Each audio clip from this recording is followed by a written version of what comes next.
Good morning बच्चों। आज next जिससे पहले वाला जो वीडियो है वो मैंने डाला है, तो ये यहाँ पे आके उसका वॉल्यूम रुक गया था, तो आप लोगों तक ये नहीं पहुँच पाया है। ठीक है, क्योंकि देखना और सुनना दोनों ज़रूरी होता है। किसी भी चीज़ को समझने में ज़्यादा अधिगम हो जाता है, ज़्यादा समझ में आ जाता है। ठीक है, तो हम जीवन स्तर की बात कर रहे थे। विभिन्न जीवन स्तर से हमारी पहचान हम कर सकते हैं कि हमारा जो लिविंग स्टैंडर्ड कैसा आ रहा है, हमारी आवश्यकताएं पूरी हो रही है, नहीं हो रही है, ये सब चीज़ें। ठीक है, जीवन के उपयुक्त स्तर का अधिकार मानव अधिकार के विश्वव्यापी वैश्विक घोषणा के अनुच्छेद 25 में दिया गया है। प्रत्येक व्यक्ति के स्वयं को और उसके परिवार के स्वास्थ्य की खुशहाली के लिए उचित जीवन स्तर का अधिकार है। इसमें सम्मिलित है भोजन, कपड़ा, आवास, चिकित्सा, देखभाल और आवश्यक सामाजिक सेवाएं अधिकार। इसके अलावा बेरोजगारी, रोजगार, अपंगता, वैधता, वृद्धावस्था, जीवन की अन्य परिस्थितियों में कमियां जो उसके नियंत्रण से बाहर हो, उसकी सुरक्षा का अधिकार भी इसमें शामिल है। समुचित स्वास्थ्य व खुशहाली के लिए उचित अर्थ है पर्याप्त भोजन, कपड़ा, मकान, मातृत्व, बाल्यावस्था में विशेष देखभाल सहायता की जरूरत होती है। सभी बच्चों को वैवाहिक या विवाहोत्तर संबंध का जन्म लेते हैं, इनमें उन्हें सामाजिक सुरक्षा की मिलती रहती है। जीवन की यह एक सच्चाई है कि कई कारणों से सभी व्यक्ति समान रूप से संपन्न नहीं हो सकते हैं। अतः उन व्यक्तियों का दायित्व बन जाता है जिनको अधिक लाभ प्राप्त है, वे उन व्यक्तियों की सहायता करें जो अभावग्रस्त हैं। अनुमान लगाया जा सकता है कि विश्व का 1/3 गरीब लोग भारत में हैं। गरीबी रेखा क्या है? यह आय का न्यूनतम स्तर जो कि किसी देश में जीवन की उपयुक्त स्तर पाने के लिए आवश्यक होता है। इस स्तर में भोजन, वस्त्र, मकान जैसी आवश्यकताएं पूरी होती है। यदि एक परिवार की आय उल्लेखित अंकों में कम है तो यह परिवार बीपीएल परिवार, गरीबी की रेखा के नीचे का परिवार कहलाता है। गरीबी की रेखा समय के साथ साथ परिवर्तित होती रहती है और क्षेत्र के अनुसार भिन्न भी हो सकती है। इसे विभिन्न सरकारों और संस्थाओं द्वारा भिन्न प्रकार से परिभाषित किया गया है। विकास गरीबी कम करने का मूल्यांकन, परंतु किसी राष्ट्र या वर्ग के विकास की गति उसमें सभी सदस्यों की उत्पादकता और सफलता पर निर्भर करती है।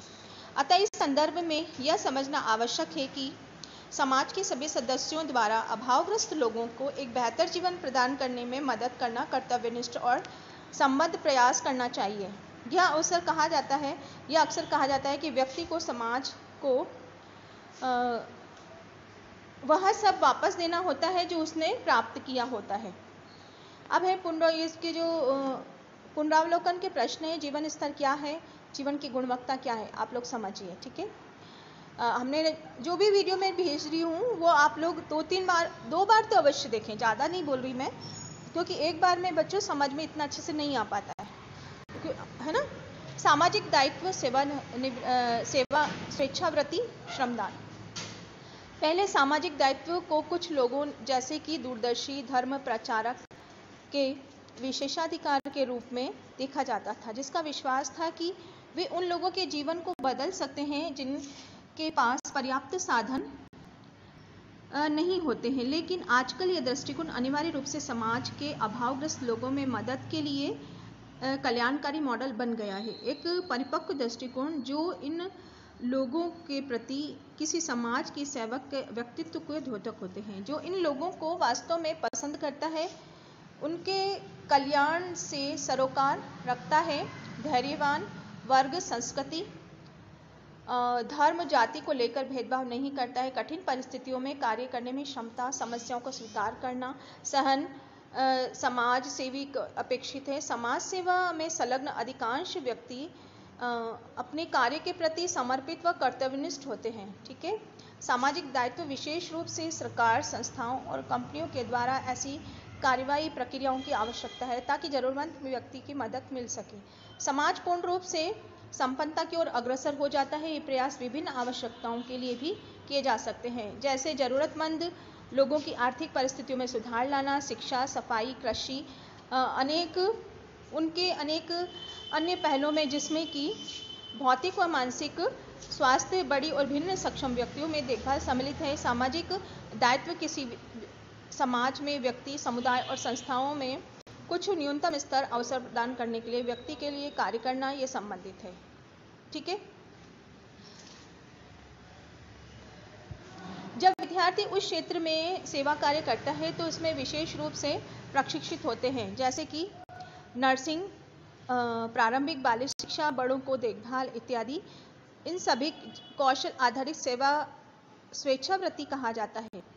स्वेच्छा सेवा से दूसरे क्षेत्रों में पर्यावरणीय स्वैच्छिक सेवा सम्मिलित होती है। स्वयंसेवक गतिविधियों की एक श्रृंखला का आयोजन कर सकते हैं जो कि पर्यावरणीय प्रबंध में सहायता करती है। इसमें पर्यावरणीय नियंत्रण, परिस्थिति पुनरुद्धार जैसे कि वनस्पति के पुनः उगाना, खरपतवार को हटाना, प्राकृतिक पर्यावरण के बारे में शिक्षित करना, ई स्वेच्छा सेवा, ऑनलाइन स्वैच्छिक सेवा, साइबर सेवा, टेलीटूरिज्म के नाम से भी जानी जाती है। इसके लिए स्वयंसेवक कंप्यूटर, इंटरनेट का पूर्ण आंशिक रूप से उपयोग करते हुए चयनित कार्यों में सहायता करते हैं। ठीक है। नेक्स्ट वीडियो में श्रमदान सेवा, कार सेवा के बारे में बात करेंगे।